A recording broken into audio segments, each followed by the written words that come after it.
बालेश्वर सहर शोभारामपुर शुभारंभ है मां अंधारी मंगला वार्षिक उत्सव। शताधिक श्रद्धालु योगदान। बालेश्वर सहर शोभारामपुर 5 दिन धरी आयोजित होगा मां अंधारी मंगला वार्षिक उत्सव शुभारंभ हो जाइछि। एही अवसर में गुरुवार सकाळे महिला मानकर एक कलश शोभायात्रा अनुष्ठित होइथिला।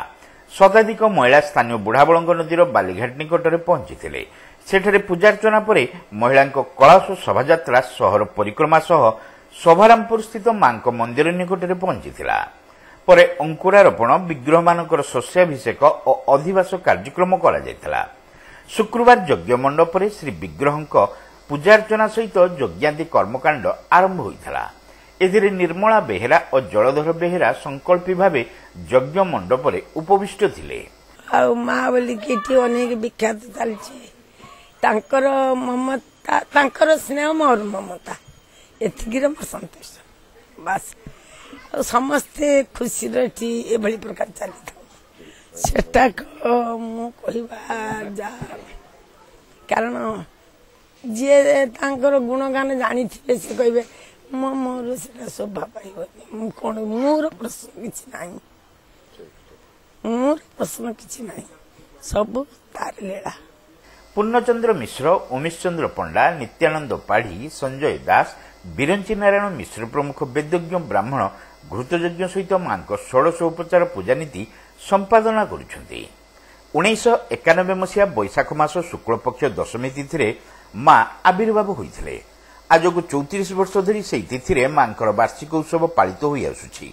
सेही क्रम चलित वर्ष मध्य महा आडंबर सहकारे वार्षिक उत्सव पालित होउथिबा बेले रविवार महायज्ञ में पूर्णाहुति प्रदान हेबो बोली उत्सव आयोजन कमिटी सदस्य कृतिवास पट्टनायक सूचना दैछन्ती।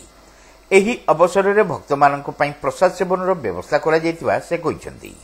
सोमवार विसर्जन कार्यक्रम अनुष्ठित हेबो बोली श्री पट्टनायक सूचना दैछन्ती।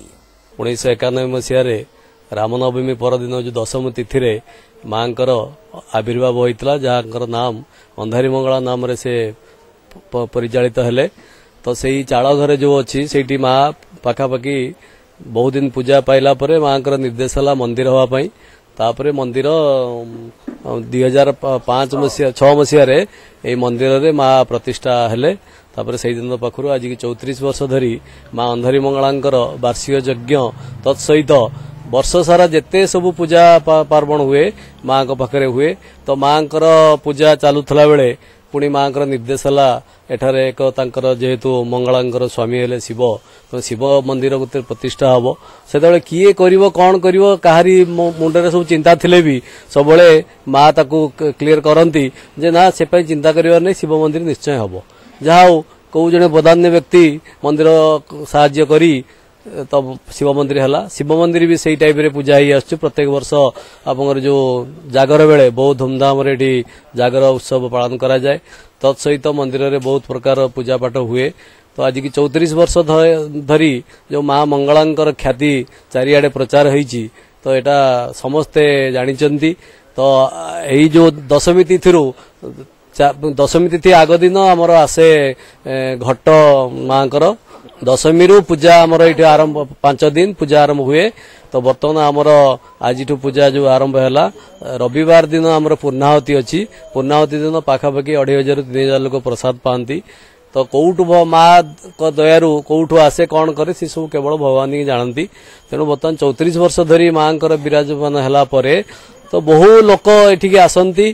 केवल गोटे आशा नहीं लोक मानकर जो रोग वैराग्य जो लोक मानकर देहरे धरी था जाओ माँ दयारू समस्ते किसी लाघव पाती। से माँ प्रति समस्त अपार करुणा थाए। आ तेणु समस्ते सही टाइप रे आसिकी ए मंदिर को बहुत उत्साहित करती।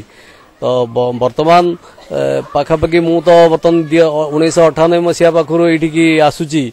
तो से माँ माने गुणगारिमा अवर्णनीय। तेणु जहाँ आम पाखे शरण नहीं आज की मुझे 20-22 वर्ष है माँ पाखे सब आसे। तेणु माँ जश ख्याति सब एमती थाऊ अंधारी मंगला ना एमती सबुदिन पूजा पाऊँ यही आम कामना। भक्तबंधु नायक, संजय कुमार बेहेरा, राजश्री पट्टनायक, शशांक शेखर प्रधान, संजय कुमार दास, नारायण प्रसाद पाल, सुशांत कुमार स्वाई, मृत्युंजय बेहेरा, गणेश किंकर दत्त, सुरजित माइती, देवानंद पाल, विश्वजित माइती, सुधांशु कुमार पति, रमेश चंद्र अगस्थी, अशोक कुमार दास, सुशांति नायक, चंद्रकांति अगस्थी, अजय बेहेरा, मन्मथ स्वाई प्रमुख भक्त माने एही 5 दिनिया वार्षिक उत्सवर समस्त कार्य परिचालना करुछन्ति।